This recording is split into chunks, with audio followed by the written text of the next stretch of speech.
In today's video, I'm going to show you exactly how to record bank transactions manually in Zoho Books.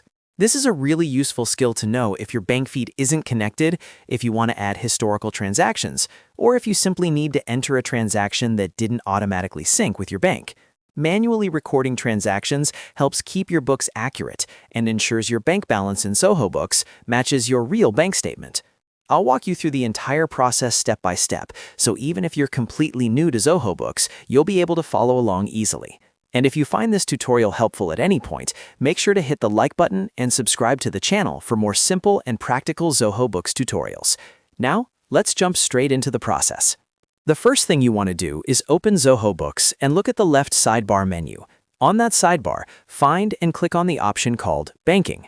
This section is where Zoho Books shows all of your connected bank accounts and where you can manage incoming and outgoing transactions.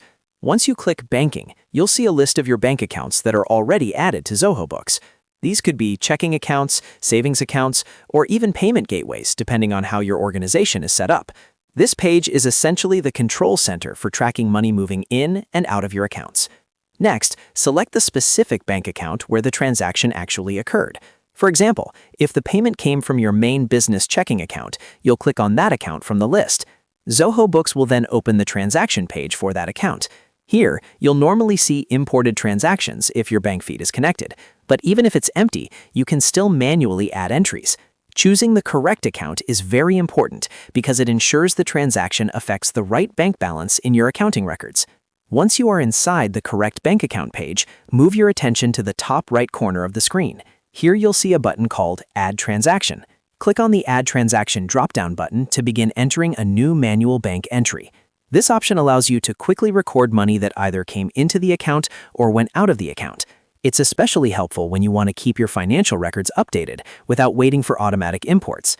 After clicking Add Transaction, a form will appear where you can enter the details of the transaction. Start with the Date field. In this section, select the date when the transaction appeared on your actual bank statement. This helps maintain accurate financial records and ensures your reports line up with your real banking activity. Next, enter the amount of the transaction. Make sure the value matches exactly what appears on your bank statement, so your reconciliation process later becomes much easier. You can also include additional details such as the payment information or a reference number. Adding a reference number can be helpful if the transaction relates to an invoice, a payment confirmation, or another financial record. The more details you include here, the easier it will be to track and understand the transaction later when reviewing your books. Once you've filled in all the necessary information, including the date, amount, and any reference or payment notes, simply click the Save button to record the transaction. Zoho Books will now add that transaction to your selected bank account, and it will appear in your list of bank activities. From here, you can later categorize it, match it with invoices, or include it during your bank reconciliation process. And that's how you manually record a bank transaction in Zoho Books. As you can see, the process is simple and only takes a few seconds once you know where everything is located.